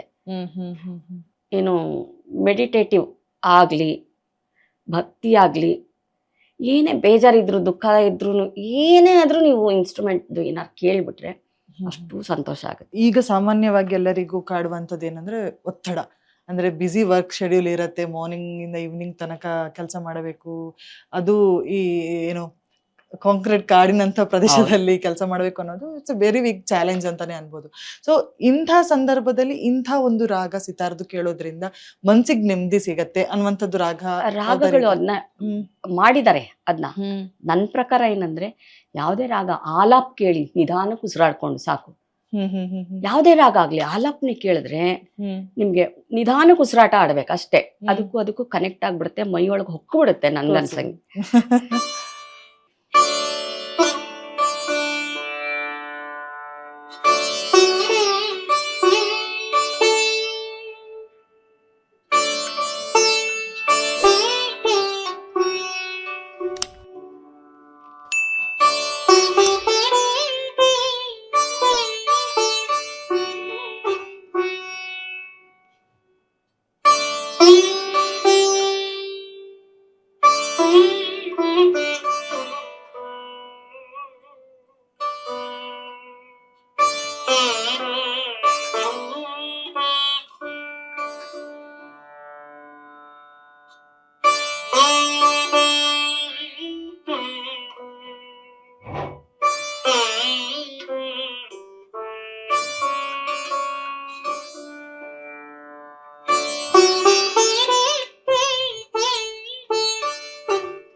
ಅಂದ್ರೆ ಈ ಸ್ವರಗಳ ಶಕ್ತಿ ಇದೆಯಲ್ಲ, ಅದು ಬಿಯಾಂಡ್ ವರ್ಡ್ ಅಂತಾನೆ ಹೇಳ್ಬೋದೇನೋ ಅಲ್ವಾ. ಸೊ ಇನ್ನೊಂದು ಏನು ಅಂತಮ್ಮ ಅಂದ್ರೆ, ಈಗ ಸಾಮಾನ್ಯವಾಗಿ ಈ ಎಲ್ಲರಿಗೂ ಈ ಪ್ರಶ್ನೆ ಇರುತ್ತೆ ಏನಂತಂದ್ರೆ, ಇಷ್ಟ ಹೊತ್ತಿಗೆ ಕೇಳಿದ್ರೆ ಏನೋ ಒಂದು ಎನರ್ಜಿ ಪಾಸ್ ಆಗುತ್ತೆ ಅಂತಾರೆ, ಆಟ್ ಟೈಮಲ್ಲಿ ಕೇಳಬಾರ್ದು. ಆ ತರದ ಏನಾದ್ರು ಸಂಗತಿಗಳಿದೆಯಾ ಈ ಸಿತಾರ್ ಹೌದು ಹೌದು. ಹಿಂದೂಸ್ತಾನಿ ಸಂಗೀತದಲ್ಲಿ ಟೈಮ್ ಇಟ್ಕೊಂಡಿದ್ದಾರೆ. ಬೆಳಿಗ್ಗಿಂದು ಮೊದಲನೇ ಪ್ರಹಾರ, ಎರಡನೇ ಪ್ರಹಾರ, ಮೂರನೇ ಪ್ರಹಾರ, ಈ ತರ ಒಂದೊಂದು ರಾಗಕ್ಕೂ ಒಂದೊಂದು ಟೈಮ್. ಈ ತರ ಟೈಮಲ್ಲಿ ನುಡ್ಸಿದ್ರೆ ಹಾಡಿದ್ರೆ ಎಫೆಕ್ಟ್ ಜಾಸ್ತಿ ಅಂತ. ಅಂದ್ರೆ ಅದಕ್ಕೆ ಏನ್ ಕಾರಣ ಅಂತಾರೆ? ಕೆಲವು ರಾಗಗಳು ಏನಂತಂದ್ರೆ ಆ ಟೈಮಲ್ಲಿ ಹಾಡಿದಾಗ, ಬೆಳಗ್ಗಿನ ರಾಗ ಅಂತ ತಗೊಂಡ್ರೆ ಬೆಳಿಗ್ಗೆ ನೀವು ಸ್ವಲ್ಪ ಇದಾಗಿರೋ ರಾಗ ಅಂದ್ರೆ ತುಂಬಾ ಆಕ್ಟಿವಿಟಿ ಇರೋ ರಾಗ ತಗೊಳಕ್ಕಾಗಲ್ಲ. ಒಂದ್ ಸ್ವಲ್ಪ ಶಾಂತವಾಗಿ ಬೆಳಿಗ್ಗೆ ಶುರುವಾಗ್ಬೇಕಲ್ಲ, ಹಕ್ಕಿಗಳ ಜೊತೆಗೆ ಅದ್ರ ಜೊತೆಗೆ ಸೂಟಬಲ್ ಆಗಿರೋಂಥದ್ದು, ಸೂರ್ಯೋದಯಕ್ಕೆ ಕರೆಕ್ಟ್ ಆಗಿರೋಂಥದ್ದು, ಆ ತಂಗಾಳಿ, ಅದಕ್ಕೆಲ್ಲ ಪೂರಕವಾಗಿರೋಂತಹ ಒಂದು ರಾಗ ಅಂತ. ಅದಕ್ಕೆ ಬೈಫರ್ಕೇಟ್ ಮಾಡಿದ್ದಾರೆ. ಕೆಲವು ರಾಗಗಳು ಇಷ್ಟೊತ್ತಲ್ಲಿ ಹಾಡಬೇಕು, ಮಧ್ಯರಾತ್ರಿ ಕೆಲವು ರಾಗಗಳು, ಬೆಳಗಿನ ಜಾವ ನುಡಿಸುವಂತ ರಾಗವನ್ನ ಸಂಜೆ ಕಚೇರಿ ಇದ್ದಾಗ ನೀವು ಅದನ್ನ ನುಡ್ಸೋದೇ ಇಲ್ಲ. ಆ ರೀತಿ ಆಗೋಗಿದೆ. ಮಧ್ಯಾಹ್ನ ನುಡ್ಸ್ಬೇಕಾಗಿರೋ ರಾಗ ಮಧ್ಯಾಹ್ನನೇ ನುಡ್ಸ್ಬೇಕು. ಹಾಗಾದ್ರಿಂದ ಕೆಲವು ರಾಗಗಳು ತುಂಬಾ ಕೇಳೋರ್ಗೆ ಸಿಗ್ತಾ ಇಲ್ಲ. ಕ್ಯಾಸೆಟ್ ಅಲ್ಲಿ ನಿಮ್ದು ಇದ್ರಲ್ಲಿ ರೆಕಾರ್ಡಿಂಗ್ ಅಲ್ಲಿ ಸಿಗುತ್ತಷ್ಟೇ. ಅಂದ್ರೆ ನುಡಿಸ್ಬಾರ್ದು ಅಂತ ಏನಾದ್ರು ಎಫೆಕ್ಟ್ ಏನಾದ್ರು ಆಗುತ್ತಾ? ಎಫೆಕ್ಟ್ ಅಂತೇನಿಲ್ಲ, ಅದು ಪಾಲಿಸ್ಕೊಂಡ್ ಬಂದಿದ್ದಾರೆ ಅಷ್ಟು ವರ್ಷ. ಒಂಥರ ಸಾಂಪ್ರದಾಯಿಕವಾಗಿ ಪಾಲಿಸ್ಕೊಂಡ್ ಬಂದಿದ್ದಾರೆ. ಅದು ಅಷ್ಟೊತ್ತಲ್ಲಿ ನುಡ್ಸೋದ್ ಬೇಡ, ಬೆಳಗಿನ ರಾಗ ಇದು ಅಂತ. ಅದೀಗ ಬರ್ತಾ ಬರ್ತಾ ಕಲಿಯೋರ್ಗೆ ಆಗ್ಲಿ ಕೇಳೋರ್ಗೆ ಆಗ್ಲಿ ರಾಗ ಸಿಗ್ತಾ ಇಲ್ಲ ಕೇಳಕ್ಕೆ. ಅದೇನಿದ್ರು ನಾವು ಮನೆಗೆ ಹೋಗಿ ಯಾವ್ದೋ ಯೂಟ್ಯೂಬ್ ಎಲ್ಲ ನೋಡಿ ಹಾಕೋಬೇಕು ಬೆಳಗಿನ ರಾಗ ಅಂತಂದ್ರೆ. ಲೈವ್ ಆಗಿ ನಮ್ಗೆ ಸಿಗಲ್ಲ. ಅದಕ್ಕೆ ಯಾವ ರೀತಿಯಾಗಿ ವಿಭಿನ್ನ ಆಗಿರುತ್ತೆ ಅಂತಂದ್ರೆ, ಈಗ ಬೆಳಗಿನ ರಾಗ ಅಂತ ಬಂದಾಗ ಯಾವ್ದೆಲ್ಲ ನುಡಿಸ್ತಾರಮ್ಮ ಸಾಮಾನ್ಯವಾಗಿ? ಬೆಳಿಗ್ಗೆ ಎಲ್ಲ ಭೈರವ ಪ್ರಕಾರಗಳು, ವಿಲಾಸ್ ಖಾನಿ, ತೋಡಿ ಪ್ರಕಾರಗಳು, ಈ ತರ ರಾಗಗಳೆಲ್ಲ ಬೆಳಿಗ್ಗೆ ನುಡಿಸ್ತಾರೆ. ಏನಾರು ಒಂದು ಸ್ಯಾಂಪಲ್?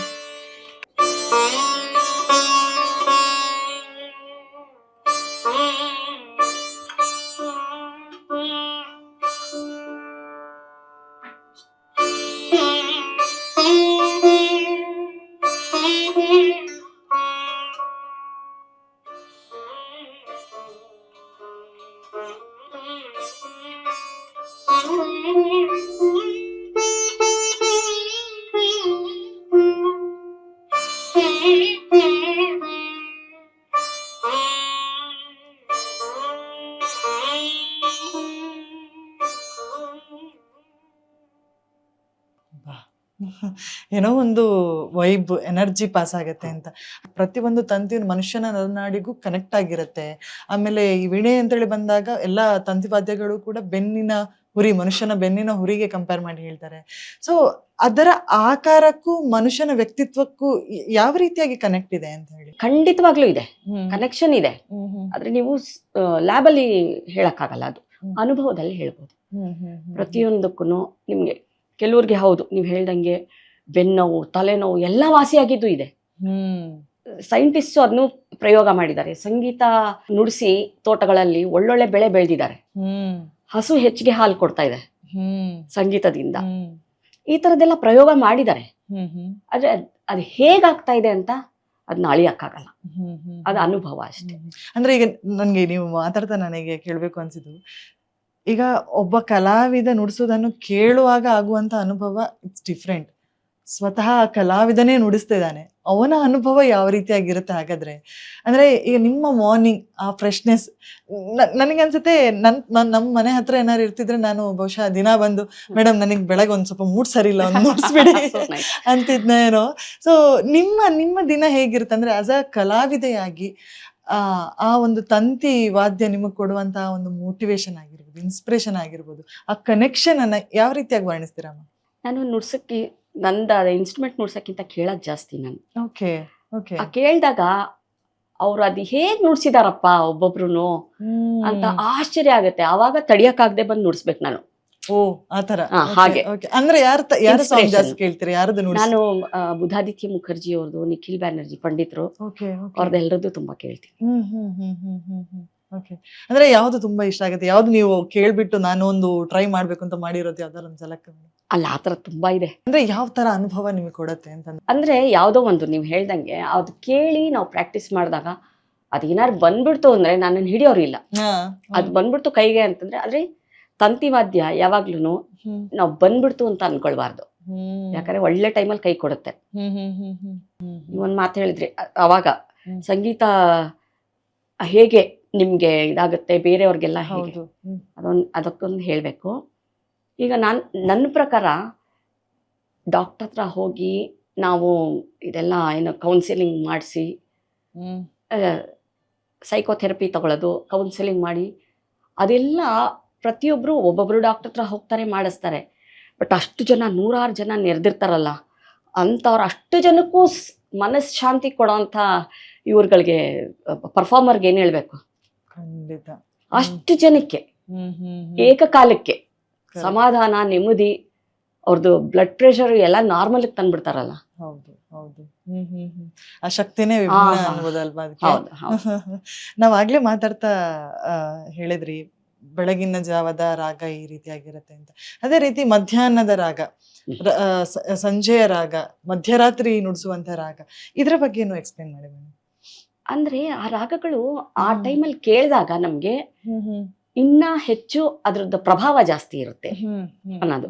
ಈಗ ಮಧ್ಯಾಹ್ನ ಅಂತ ಹೇಳಿ ಬಂದಾಗ ಯಾವ ರಾಗ? ಮಧ್ಯಾಹ್ನ ನಾವು ಭೀಮ್ ಪಲಾಸ್ ನುಡಿಸ್ಬೋದು, ಪಟ್ದೀಪ್ ನುಡಿಸ್ಬೋದು, ಆ ಥರ ಸುಮ್ಮನೆ.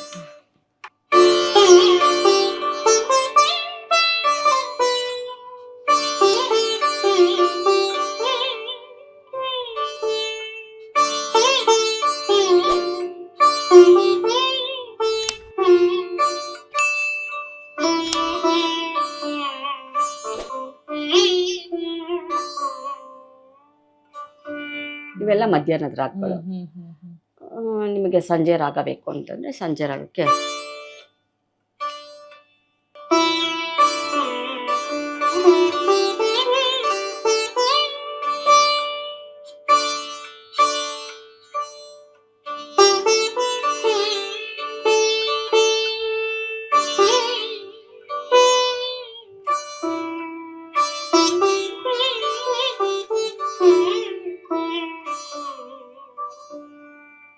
ದುರ್ಗಾ ಅಂತ ರಾಗ. ಇದು ಸಂಜೆ. ನೀವು ಮಧ್ಯರಾತ್ರಿ ಕೇಳಿದ್ರಿ,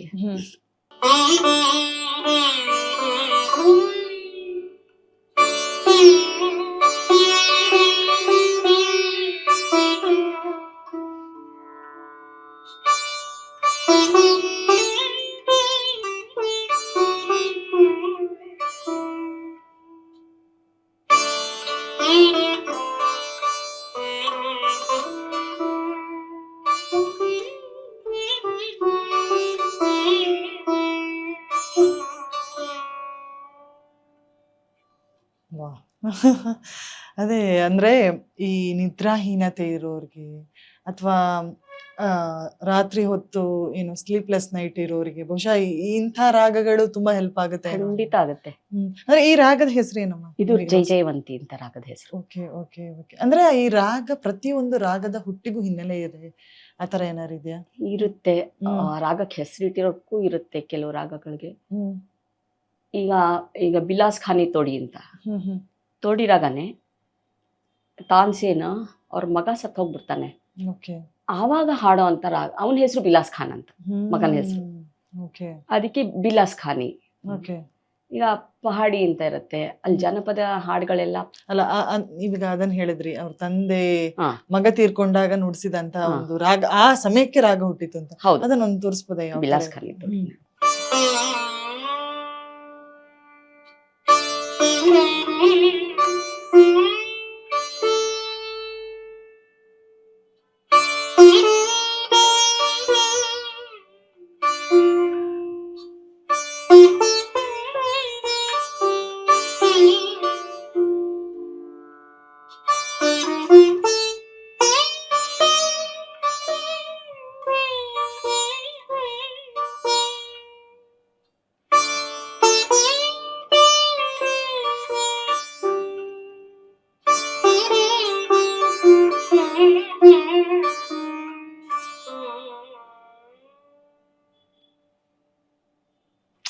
ಅಂದ್ರೆ ಭಾವ ಹೇಗೆ ವ್ಯಕ್ತ ಆಗುತ್ತೆ ಅಂದ್ರೆ ಅಲ್ವಾ, ಕಣ್ಣಲ್ಲಿ ನೀರ್ ಜಿನುಗ್ಬೇಕು.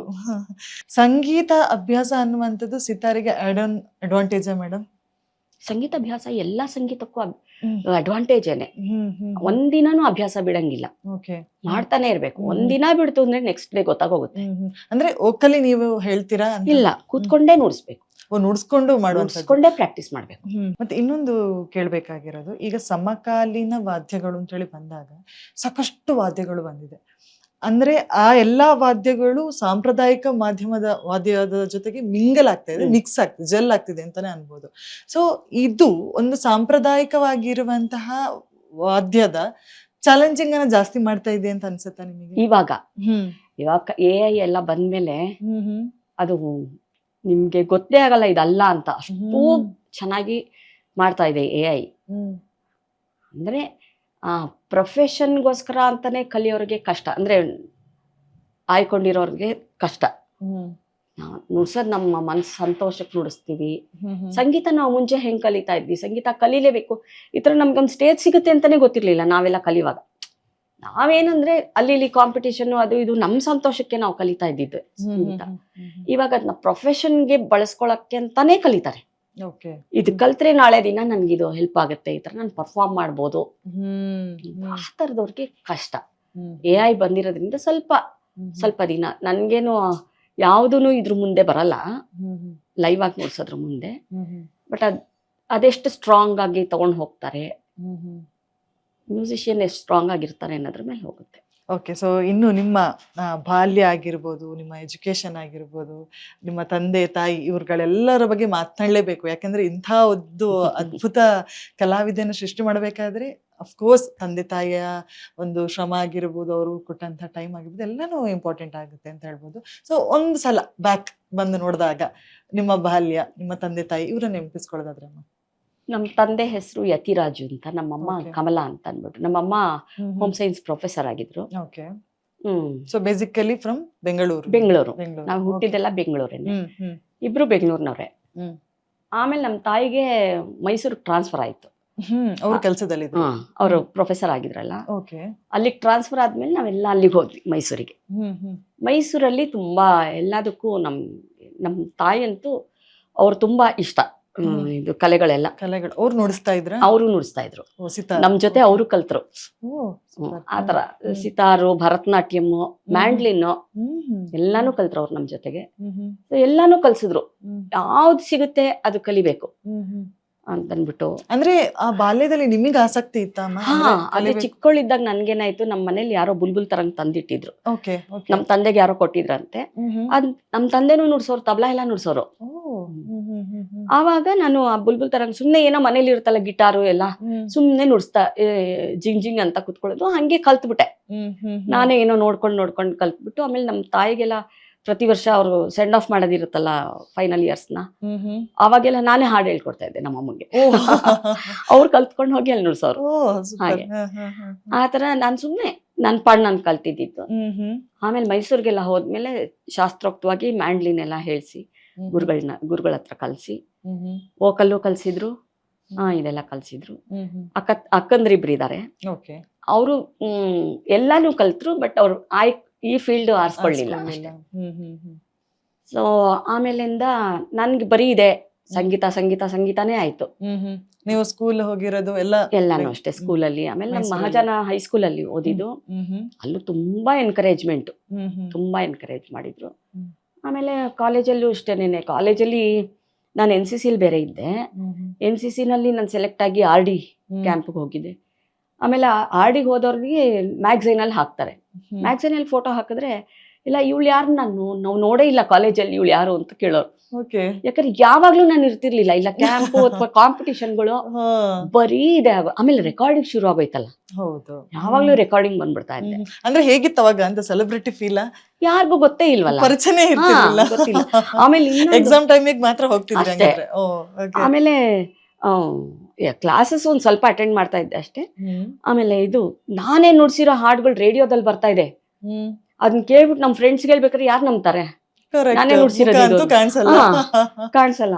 ಇವ್ ರೇಡಿಯೋದಲ್ಲಿ ನಾನೇ ನುಡ್ಸಿರೋದು, ಇದು ಕೇಳಿಸ್ತಾ ಇದೆ ನೋಡು ಅಂತಂದ್ರೆ ಯಾರಿಗೂ ಅಂದ್ರೆ ತುಂಬಾ ಅದೊಂದು ಕ್ಯೂರಿಯಾಸಿಟಿ ಇದೆ ಅಮ್ಮ. ಅಂದ್ರೆ ಈಗ ನೀವು ನುಡ್ಸ್ತಾ ಇರೋದಕ್ಕೂ ಬೇರೆಯವ್ರು ನುಡ್ಸೋದಕ್ಕೆ ಡಿಫ್ರೆನ್ಸ್ ನಿಮಗೆ ಇಮಿಡಿಯೇಟ್ ಗೊತ್ತಾಗುತ್ತಾ? ಗೊತ್ತಾಗುತ್ತೆ. ಸ್ಟೈಲ್ ಅಂತ ನಾವು ಡೆವಲಪ್ ಮಾಡ್ಕೊಂಡ್ಬಿಡ್ತೀವಿ.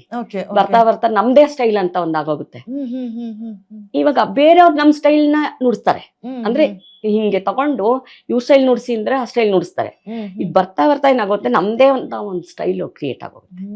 ಆಮೇಲೆ ನಿಮ್ಮ ಎಷ್ಟನೇ ವಯಸ್ಸಿಗೆ ಈ ಕಚೇರಿಗಳನ್ನ ಕೊಡ್ಲಿಕ್ಕೆ ಶುರು ಮಾಡಿದ್ರಿ? 14-15 ವರ್ಷ. ಅವಾಗ್ಲೇ ಚಿಕ್ಕದು ಚಿಕ್ಕದು. ಆಮೇಲೆ 16-17ನೇ ವರ್ಷ ಹೊತ್ತಿಗೆ ನಾನು ಫೀಲ್ಡ್ಗೆ ಬಂದಾಗಿತ್ತು ಇಲ್ಲಿ.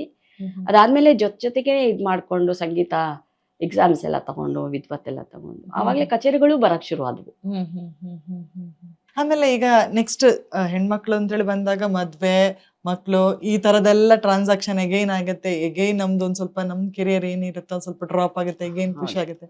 ಸೊ ಈ ಜರ್ನಿ ಬಗ್ಗೆ ಮಾತಾಡೋದಾದ್ರೆ, ಅದು ನನ್ಗೆ ಇವಾಗ ತಿರ್ಗಿ ನೋಡಿದ್ರೆ ನಾನೇ ಮಾಡಿದ್ನ ಎಲ್ಲಿಂದಿತ್ತು ಶಕ್ತಿ ನನ್ಗೆ ಇಷ್ಟು ಅಂತ ಅನ್ಸುತ್ತೆ. ಪ್ರತಿಯೊಂದು ನಿಭಾಯಿಸ್ತಾ ಇದ್ದೆ. ನಮ್ಮ ಮನೇಲಿ ಮೇಡ್ ಸರ್ವೆಂಟ್ಸ್ ಇರ್ಲಿಲ್ಲ ಅವಾಗ. ಮನೇನು ನೋಡ್ಕೊಂಡು ನೆಂಟ್ರನ್ನು ಸುಧಾರಿಸ್ಕೊಂಡು ನನ್ ಮಗ ಪಾಪ ಚಿಕ್ಕವನು, ಅವನ್ಗೆಲ್ಲ ತುಂಬಾ ಅಂಡರ್ಸ್ಟ್ಯಾಂಡಿಂಗ್ ಮಗು.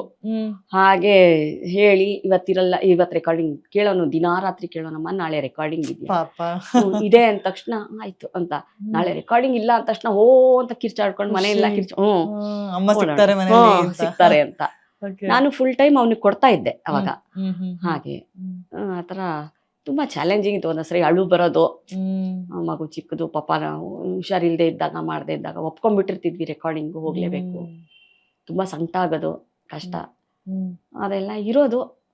ಬಟ್ ಅದೆಲ್ಲ ಮರ್ತ್ಬಿಟ್ಟು ಸೊ ನಿಮ್ಮನ್ನ ನೀವು ಗುರ್ತಿಸ್ಕೊಳ್ಳುವಂಥದ್ದು, ಸಿತಾರ್ ಸುಮಾ ಅನ್ನುವ ರೀತಿಯಲ್ಲಿ ಗುರ್ತಿಸ್ಕೊಳ್ಳೋದು, ಆ ಒಂದು ಸಣ್ಣ ಸಣ್ಣ ಮೆಮೊರಿಗಳಿದೆಯಲ್ಲ, ಇವಾಗ ನೆನಪು ಮಾಡ್ಕೊಂಡಾಗ ಎಷ್ಟು ಖುಷಿ ಅನ್ಸುತ್ತೆ ಅಂತ ಹೇಳಿ. ಅಲ್ಲ, ನನ್ಗೆ ಹಂಗೆ ನಾವ್ ಹೆಂಗ್ ಬಂದ್ವಿ ಅಂತಾನೆ ಗೊತ್ತಿಲ್ಲ. ಸುಮ್ನೆ ದಿನ ರೆಕಾರ್ಡಿಂಗ್ ಹೋಗೋದು, ನುಡ್ಸೋದು, ಬರೋದು, ದಿನ ಹೋಗೋದು, ಏನೋ ಹೊಸ ಕಲ್ತ್ಕೊಳ್ಳೋದು. ಆಮೇಲೆ ಅದೇನಾಯ್ತು, ಒಬ್ರು ಹೆಸರು ಬಂತು ಆಮೇಲೆ. ಹೌದು, ನೀವು ಹೇಳ್ದಂಗೆ ಗುರ್ತಿಸೋಕ್ಕೋಸ್ಕರ ಸಿತಾರ್ ಸುಮಾರಾಣಿ ಅಂತ ಹೇಳ್ಕೊಂಡು ಬಂತು. ಮುಂಚೆ ಒಬ್ರು ಪ್ರೊಡ್ಯೂಸರ್ ಇದ್ರು, ನಾನು ವಾರುಣಿ ಜೊತೆಗೆ ನುಡಿಸ್ತಾ ಇರ್ತಿದ್ವಿ ಅವಾಗ, ವೀಣಾ ವಾರುಣಿ. ಅವರು ಆ ವಾರುಣಿ ಹೆಸರು ಹೇಳಕ್ ಬರಲ್ಲ, ನನ್ನ ಹೆಸರು ಮರ್ತೋಗ್ತಾ ಇತ್ತು ಅವ್ರಿಗೆ. ಆ ವೀಣಾ ಮೇಡಮ್ ಅನ್ನೋರು ಅವಳಿಗೆ, ನನ್ಗೆ ಸಿತಾರಾ ಮೇಡಮ್ ಅನ್ನೋರು. ಹಂಗೆ ವೀಣಾ ಸಿತಾರ ಅಂತ ಅನ್ಕೊಂಡು ಹಾಗೆ ಮಾಡೋರು. ಆಮೇಲೆ ಬರ್ತಾ ಬರ್ತಾ ಅದೇ ಹೆಸರು ಹಾಗೆ ನಿಂತ್ಕೊಳ್ತು. ನನ್ ಜಿಮೇಲು ಅದೇ ಸಿತಾರ್ ಸುಮಾರಾಣಿ. ಈಗ್ಲೂ ಇಂಥ ಒಂದು ವ್ಯಕ್ತಿಯನ್ನ ನಾನು ನೆನಪಿಸ್ಕೊಳ್ತೇನೆ ನನ್ನ ಈ ಜರ್ನಿಯಲ್ಲಿ. ಅದ್ ನಾನು ಅವಾಗ್ಲೇ ಹೇಳಿದಾಗೆ ಒಂದು ತಪಸ್ಸು, ಈ ತಪಸ್ಸಿನಲ್ಲಿ ನನಗೆ ಜೊತೆಯಾಗಿ ನಿಂತವ್ರು ಇಂಥ ಒಂದು ವ್ಯಕ್ತಿ ಅಂತ ಹೇಳೋದಾದ್ರೆ ಯಾರಮ್ಮ ನಿಮ್ಮ ಜೀವನದಲ್ಲಿ? ತುಂಬಾ ಜನ ಇದ್ದಾರೆ ಆತರ. ಅಂದ್ರೆ ನಾನು ಈ ಫೀಲ್ಡ್ ಅಲ್ಲಿ ಇರೋದಕ್ಕೆ ಕಾರಣಕರ್ತರು ಅಂತಂದ್ರೆ ಮೈಸೂರು ಅನ್ನಸ್ವಾಮಿ ಅವರು. ನಾನು ಅವಾಗ MA ಸೈಕಾಲಜಿ ಮಾಡಿ ಮಾರ್ಕೆಟಿಂಗ್ ಮ್ಯಾನೇಜ್ಮೆಂಟ್ ಡಿಪ್ಲೊಮಾ ಎಲ್ಲ ಮಾಡಿ ಕೆಲಸ ಸಿಕ್ತು. ಇಲ್ಲಿ ವಾಸವಿ ಕಾಲೇಜಲ್ಲಿ ಪಾರ್ಟ್ ಟೈಮ್ ಜಾಬ್ ಸಿಕ್ತು. ಓಕೆ. ಆವಾಗ ಇವ್ರದ್ದು ಆನಂದ್ ಸ್ವಾಮಿ ಅವ್ರದ್ದು 4 ದಿನ ರೆಕಾರ್ಡಿಂಗ್ ಇತ್ತು. ಸರ್ ನಾನು ನಾಳೆಯಿಂದ ಬರಲ್ಲ ಸರ್, ನಾನು ಅಲ್ಲಿ ರಿಪೋರ್ಟ್ ಮಾಡ್ಕೋಬೇಕು, ಹೋಗಬೇಕು. ಅವ್ರಂದ್ರು, ಹುಚ್ಚಮ್ಮ ನೀನು ಯಾಕೆ ಅಲ್ಲೆಲ್ಲ ಹೋಗ್ತೀಯ ಸುಮ್ಮನೆ, ಎಲ್ಲರೂ ಓದ್ಕೊಂಡು ಲೆಕ್ಚರರ್ ಆಗ್ಬೋದು, ಎಲ್ಲರೂ ಸಿತಾರ್ ನುಡ್ಸೋಕ್ಕಾಗತ್ತಾ ಅಂತ ಹೇಳಿದ್ರು. ಅವರು ನಮಗೆ ಮೈಸೂರಿಂದನೂ ಗೊತ್ತು. ಮೈಸೂರಲ್ಲಿ ನಾವೆಲ್ಲ ಕಾಲೇಜ್ ಕಾಂಪಿಟಿಷನ್ ಎಲ್ಲ ಮಾಡುವಾಗ ಅಲ್ಲಿ ನನ್ನ ಫ್ರೆಂಡ್ ಮನೆ ಸೀತಾರಾಘವ ವೈದ್ಯಶಾಲ, ಅವ್ರ ಮನೆ, ಅವ್ರಿಗೆ ಫ್ಯಾಮಿಲಿ ಫ್ರೆಂಡ್ ಅವರು, ಯಾವಾಗಲೂ ಬರೋರು. ಆ ಥರ ಹಾಗಾಗಿ ಅವ್ರು ಹಂಗೆ ಹೇಳಿದ್ರು. ನನಗೆ ಇದು ಬಿಡೋಕ್ಕೆ ಇಷ್ಟ ಇಲ್ಲ ರೆಕಾರ್ಡಿಂಗ್ಸ್. ಒಂಥರ ಏನು ಗೊತ್ತಾ, ಅಷ್ಟು ಸುಸ್ತಾಗೋದು, ಸಾಕಾಗೋದು, ಏನಾದ್ರೂ ಏನೋ ಒಂದು ಮ್ಯೂಸಿಕ್ ಕರಿತಾ ಇದೆ ಅಂತ ಅನ್ನೋ ಥರ ಅಟ್ರಾಕ್ಷನ್. ಆಮೇಲೆ ಒಂದೊಂದ್ಸರಿ ಅನ್ಕೊಳ್ತಾ ಇದ್ದೆ, ಸುಮ್ಮನೆ ಹೋಗಿ ಲೆಕ್ಚರರ್ ಆಗಿದ್ರೆ ನಮ್ಮ ಮಗನ ಜೊತೆ ಕಾಲ ಕಳೆಯೋಕ್ಕೆ ಟೈಮ್ ಸಿಗೋದು, ರಜಾ ಸಿಗೋದು ಅಂತ ಅನ್ಸೋದು ಒಂದೊಂದ್ಸರಿ. ಆದ್ರೆ ನೋ ರಿಗ್ರೆಟ್ಸ್. ಯಾವತ್ತಿಗೂ ಅನ್ಸ್ಲಿಲ್ಲ. ಈಗ ನೀವು ಅದೇ ಕೇಳ್ಬೇಕಾದ್ರೆ ನಂಗೆ ಅದೇ ಅನ್ಸ್ತು. ಯಾಕಂದ್ರೆ ಮ್ಯೂಸಿಕ್ ಅನ್ನ ಪ್ರೊಫೆಷನಲ್ ಆಗಿ ತಗೊಳಕ್ಕೆ ತುಂಬಾ ಯೋಚನೆ ಮಾಡ್ತಾರೆ. ಒಂದು ಮಧ್ಯ ವಯಸ್ಸಿಗೆ ಬಂದ ನಂತರ ಅದನ್ನ ಓಕೆ ಇನ್ನು ನಾನು ಇದನ್ನ ಮುಂದುವರಿಸಬೇಕು ಅನ್ನೋ ಯೋಚನೆ ಮಾಡೋರು ಸುಮಾರು ಜನ ಇದ್ದಾರೆ. ಸೊ ಇದನ್ನೇ ಪ್ರೊಫೆಷನಲ್ ಆಗಿ ತಗೋಬೇಕು ಅನ್ನುವಂತ ನಿರ್ಧಾರದ ಹಿಂದಿನ ಶಕ್ತಿ ಏನಾದ್ರು ಇತ್ತಾ? ಯಾರಾದ್ರೂ ಹೇಳಿರೋದು ಅಥವಾ ಆ ತರದ್ದು ಏನಾದ್ರು? ನಾವು ಬಂದಾಗ ಏನಂದ್ರೆ ಫೀಲ್ಡೇ ಇರ್ಲಿಲ್ಲ ಆಕ್ಚುಲಿ. ಆಮೇಲೆ ಇಲ್ಲಿ ಬೆಂಗಳೂರಲ್ಲಿ ಎಲ್ಲ ಚೆನ್ನೈನಲ್ಲಿ ನಡೀತಾ ಇತ್ತಲ್ಲ, ಇಲ್ಲಿ ರೆಕಾರ್ಡಿಂಗ್ ಸ್ಟುಡಿಯೋಗಳು ಇರ್ಲಿಲ್ಲ ಹೆಚ್ಚಿಗೆ. ಅವಾಗ ಎಲ್ಲಿ ಇವಾಗ ರೆಕಾರ್ಡಿಂಗ್ಸ್ ಶುರು ಆಯ್ತು, ಅವಾಗ ಒಂದೊಂದೇ ಸ್ಟುಡಿಯೋ ಬಂತು. ಹಾಗಾಗಿ ಅವಾಗ ನಮ್ಗೆ ಆತರ ಏನು ಅನ್ಸಿರ್ಲಿಲ್ಲ, ತೃಪ್ತಿ ಇತ್ತು. ಆಮೇಲೆ ಏನ್ ಗೊತ್ತಾ, ಒಂಥರ ನದಿ ಹರಿದಂಗೆ ನಾವು ಅದ್ರ ಜೊತೆಗೆ ಬಂದ್ಬಿಟ್ವಿ. ಹಾಗೆ ನನ್ಗನ್ಸೋದು. ಹಿಂದೆ ಮುಂದೆ ಯೋಚನೆ ಮಾಡಲ್ಲ, ಪ್ರೊಫೆಷನಲ್ ಇದನ್ನೇ ತಗೊಳ್ಬೇಕು ಅಂತ ನನ್ಗೆ ಆ ಟೈಮಲ್ಲಿ ಅನ್ನಿಸ್ಲಿಲ್ಲ. ಅದು ಅಥವಾ ಇದ್ರಲ್ಲೇ ಇದ್ದು ಬಿಡ್ತೀನಿ ಅಂತ ಅನ್ಕೊಂಡು ಹಾಗೆ ಇದ್ದೆ ಅಷ್ಟೇ. ಈಗ ಇನ್ನೊಂದು ಏನಂತಂದ್ರಮ್ಮ, ಈ ಪ್ರೊಫೆಷನ್ ಅನ್ನ, ಮ್ಯೂಸಿಕ್ ಪ್ರೊಫೆಷನ್ ಅನ್ನ ತಗೊಂಡಾಗ ಇಂಥದ್ದೊಂದು ಸ್ಯಾಕ್ರಿಫೈಸ್ ಒಬ್ಬ ಕಲಾವಿದನಾದವನ್ ಮಾಡ್ಲಿಕ್ಕೆ ರೆಡಿ ಇರ್ಬೇಕು ಅಂತಿದ್ರೆ ಅದ್ ಯಾವ್ದು? ಅದು ಟೈಮು. ನೀವು ಯಾವ ಇದನ್ನು ಯಾರಿಗೂ ಟೈಮ್ ಕೊಡಕ್ಕಾಗಲ್ಲ. ಇಲ್ಲಿ ಮುಳುಗೋಗ್ಬಿಟ್ರೆ ಮುಳುಗ್ದಂಗೆ. ಟೈಮಿಂಗು ಇಂಥ ದಿನ ಸಿಗ್ತೀವಿ ಅಂತ ಹೇಳಕ್ಕಾಗಲ್ಲ. ಇವಾಗಿನ ಕಾಲದಲ್ಲಿ ಸಾಧ್ಯ ಇರ್ಬೋದು, ಅವಾಗ ಸಾಧ್ಯ ಆಗ್ತಾ ಇರ್ಲಿಲ್ಲ. ಅಂದ್ರೆ ಈಗ ಕಲಾವಿದರದು ನಾನು ಹೇಳೋದು ಅಂದ್ರೆ ಎಲ್ಲಾ ಆಂಗಲ್ ಅಲ್ಲಿ ನೋಡಿದಾಗ ಒಂದು ಇಂಬ್ಯಾಲೆನ್ಸ್ ಆಗುವಂತದ್ದು ಲೈಫಲ್ಲಿ. ಈ ತರದ್ದೆಲ್ಲ ಸಾಕಷ್ಟು ಆಗುತ್ತೆ. ಎಲ್ಲದಕ್ಕೂ ಅಥವಾ ನಾವು ನುಡಿಸುವಂತ ವಾದ್ಯವೇ ಕಾರಣ ಅಂತ ಹೇಳಕ್ಕೂ ಆಗಲ್ಲ. ಆದ್ರೆ ಇಂಥದ್ದೊಂದು ಕೊರಗು ಅನ್ನುವಂಥದ್ದು ಸಾಮಾನ್ಯವಾಗಿ ಬಂದೇ ಬರುತ್ತೆ ಅಂತ ಹೇಳುವ ಹಾಗೆ. ಓಕೆ, ಸೊ ಸಾಕಷ್ಟು ವಿಚಾರಗಳನ್ನ ಹಂಚ್ಕೊಂಡ್ರಿ. ಸೊ ನಿಮ್ಮ ಬದುಕಿನ ಅಮೂಲ್ಯ ಕ್ಷಣಗಳನ್ನು ಮತ್ತೆ ರಿಕಾಲ್ ಮಾಡುವಂತ ಅವಕಾಶ, ಅದರ ಜೊತೆಗೆ ಸಾಕಷ್ಟು ರಾಗಗಳ ಬಗ್ಗೆನ ಮಾಹಿತಿ ಆಗಿರ್ಬೋದು, ಸಾಕಷ್ಟು ವಿಚಾರಗಳನ್ನ, ಈ ಸಿತಾರ್ ಕುರಿತಾದಂತ ಸಾಕಷ್ಟು ವಿಚಾರಗಳನ್ನ ನಮ್ಗೆ ಹಂಚ್ಕೊಟ್ರಿ. Thank you so much. Thank you ಮಾ.